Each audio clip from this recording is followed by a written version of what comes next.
تو خان صاحب یہ جو بات آپ کر رہے ہیں کہ عمران خان صاحب اگر اپنے آپ کو ڈس ایسوسیٹ کریں ایسے لوگوں کے ساتھ جو کہ منافرت پھیلاتے ہیں، جو کہ وائلنس بڑھاتے ہیں، جو کہ اپنی نفرت کا بیانیہ بناتے ہیں، جو شہید ہو رہے ہیں ان کے لیے، جو پاکستان کی لیڈرشپ ہے اس کے لیے، تو پھر تو میرا خیال ہے بہت فرق پڑے گا. لیکن خان صاحب ایسا نہیں کرتے. کیا یہی وجہ ہے کہ اتنا زیادہ اس وقت تک جو ہے منافرت پھیل چکی ہے، فاصلہ بڑھ گیا ہے کہ اس کو کم کرنے کے لیے بھی کوئی ایفرٹ جو ہے وہ تحریک انصاف کی طرف سے نہیں ہو رہی؟ میں اس سے نہیں اگری کرتا کہ خان صاحب خدا نخواستہ کسی منافرت پھیلانے والے کو سپورٹ کرتے ہیں. عمران خان صاحب ہر اس آدمی کو سپورٹ کرتے ہیں جو پاکستان سے محبت کرتا ہے. لیکن اس کو یہ رنگ دینا کہ بی ایل اے نے اٹیک کر دیا اور ہمیں یہ کہے کہ آپ بی ایل اے کے سپورٹر ہیں، آپ دہشت گردوں کے سپورٹر ہیں. اسی ڈیفنس منسٹر نے فلور آف دا ہاؤس پہ یہ بات کی ہے. آج کیوں پھر ہمیں بلا رہے ہیں؟ نہ بلائیں نا، پھر ہمارے بغیر کر کے دیکھ لیں. عمران خان کے بغیر قوم کو اپنے ساتھ کھڑا کر کے دیکھ لیں. یہ وقت آپس میں تفرقہ ڈالنے کا نہیں تھا. جو ہندوستان کے پیسوں پہ پلتے ہیں، جو ہندوستان کی ایما پہ سازش کرتے ہیں، دہشت گردی کرتے ہیں، اگر ان سے ہم عوام کو دور کریں گے تو ان کے نیچے کشن ختم ہو جائے گا، لوگوں کے بالکل سامنے آ جائیں گے. اور اس کے لیے ضروری ہے کہ آپ پولیٹیکل فورسز کو انگیج کیجیے. ہاں، جو گولی مار رہا ہے، جو ہمارے بندے شہید کر رہا ہے، اس کے ساتھ تو آپ نے لڑنا ہے. اگر آپ نہیں لڑیں گے تو آپ کے گھر میں گھس جائیں گے. مگر آپ کو لگتا ہے کہ اب جب آپ اجلاس میں جا رہے ہیں اور عمران خان صاحب کی اجازت کے بغیر جا رہے ہیں، کیا گارنٹی ہے کہ آپ وہاں سے جو فیصلے ہوں گے وہ خان صاحب تک جائیں تو وہ ان فیصلوں کے ساتھ بھی کھڑے ہوں؟ آپ کی اپنی جماعت بھی تو ایک طرح سے مبہم اس کے اندر صورتحال کے اندر ہے کہ خان صاحب بہت ساری چیزوں کے اوپر ویٹو کر دیتے ہیں. تو کیا گارنٹی ہے کہ وہ ساتھ کھڑے ہوں گے آپ کے تمام جو کل فیصلے ہوں گے پارلیمنٹ کے اندر؟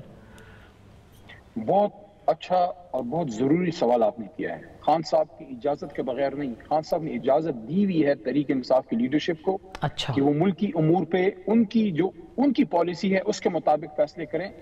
کل جو ہماری لیڈرشپ وہاں جائے گی، وہ عمران خان صاحب کا جو ویژن ہے، جو آپریشن ضرب عضب پہ ان کا ویو تھا، جو اس سے پہلے ان کا ویو تھا، جو اپنی حکومت میں ان کا ویو تھا کہ وہ فل سکیل آپریشن کی کبھی سپورٹ نہیں کرتے تھے. وہ کہتے ہیں کہ آپ پولیٹیکلی انگیج کیجئے، آپ لوگوں سے بات کیجئے، اور دہشت گرد اگر آپ پہ اٹیک کرتا ہے اس کے خلاف تو آپ نے جواب دینا ہے. عمران خان صاحب نے بھی جواب دیا، ہندوستان کو بھی جواب دیا، اپنے ملک میں بھی جواب دیا.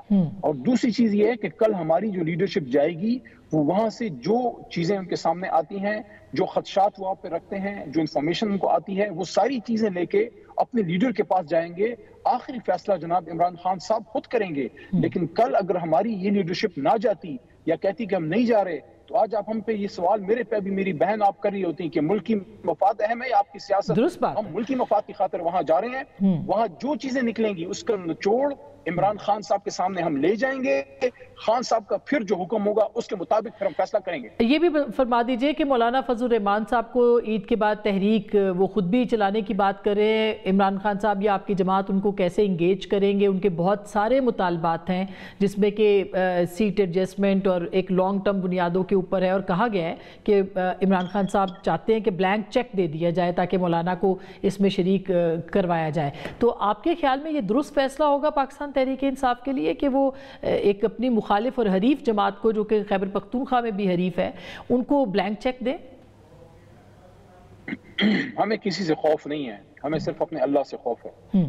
باقی مولانا صاحب بھی اسی ملک کے رہنے والے ہیں اور سنجیدہ سیاسی ذہن رکھتے ہیں. ماضی میں ہمارے بیچ میں تلخ حالات بھی رہے. میں تو سمجھتا ہوں کہ کوئی بھی پولیٹیکل ورکر یا ڈیموکریٹ، چاہے وہ کسی بھی جماعت کا ہو یا آپ کی طرح پولیٹیکل اینالسٹ ہو، آپ کو خود بڑی تنقید کا سامنا کرنا پڑتا ہے. آپ سب کو تو یہ دیکھ کے خوشی ہونی چاہیے کہ ملک میں سیاسی تلخی کم ہو رہی ہے.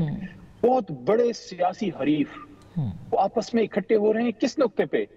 اس نقطے پہ نہیں کہ مل کے ہم نے کوئی خدا نخواستہ کوئی کرپشن کرنی ہے یا مل کے ہم نے کوئی ڈاکہ ڈالنا ہے. نہیں، بیچ میں ملنے والا نقطہ ہے آئین پاکستان. اچھا، چلتے چلتے یہ بھی بتا دیجئے، لاسٹ کوئسچن ہے کہ خیبر پختونخوا میں دہشت گردی کے واقعات اور خاص کر کے جو علماء ہیں ان کو ٹارگٹ کیا جا رہا ہے، یہ اس میں تحریک انصاف کی حکومت ہے وہاں پہ، آپ نہیں سمجھتے کہ ان کی بھی ناکامی ہے جس طرح کی امن و امان کی صورتحال وہاں پہ بنی ہوئی ہے؟ لیکن اس کو اس طرح سے نہیں لینا چاہیے. جب ہمارے کچھ سوشل میڈیا ورکرز نے جعفر ایکسپریس پہ یہ کہا کہ ہمارے سیکورٹی فورسز یا دفاعی اداروں کی یا وہاں کی حکومت کی ناکامی ہے، تو ہم پہ کرٹیسائز کیا گیا کہ اس وقت آپ اپنی فوج، اپنی پولیس، اپنی صوبائی حکومت، اپنے اداروں کے ساتھ کھڑے ہوں. میں یہ کہوں گا کہ یہ وقت ایک دوسرے میں کیڑے نکالنے کا نہیں ہے. اس وقت فیڈرل گورنمنٹ کو دیکھیں، فیڈرل گورنمنٹ کو پیچھے سے مضبوط سپورٹ کرنا چاہیے پشاور کو بھی اور کوئٹہ کو بھی. درست بات, بالکل. بہت بہت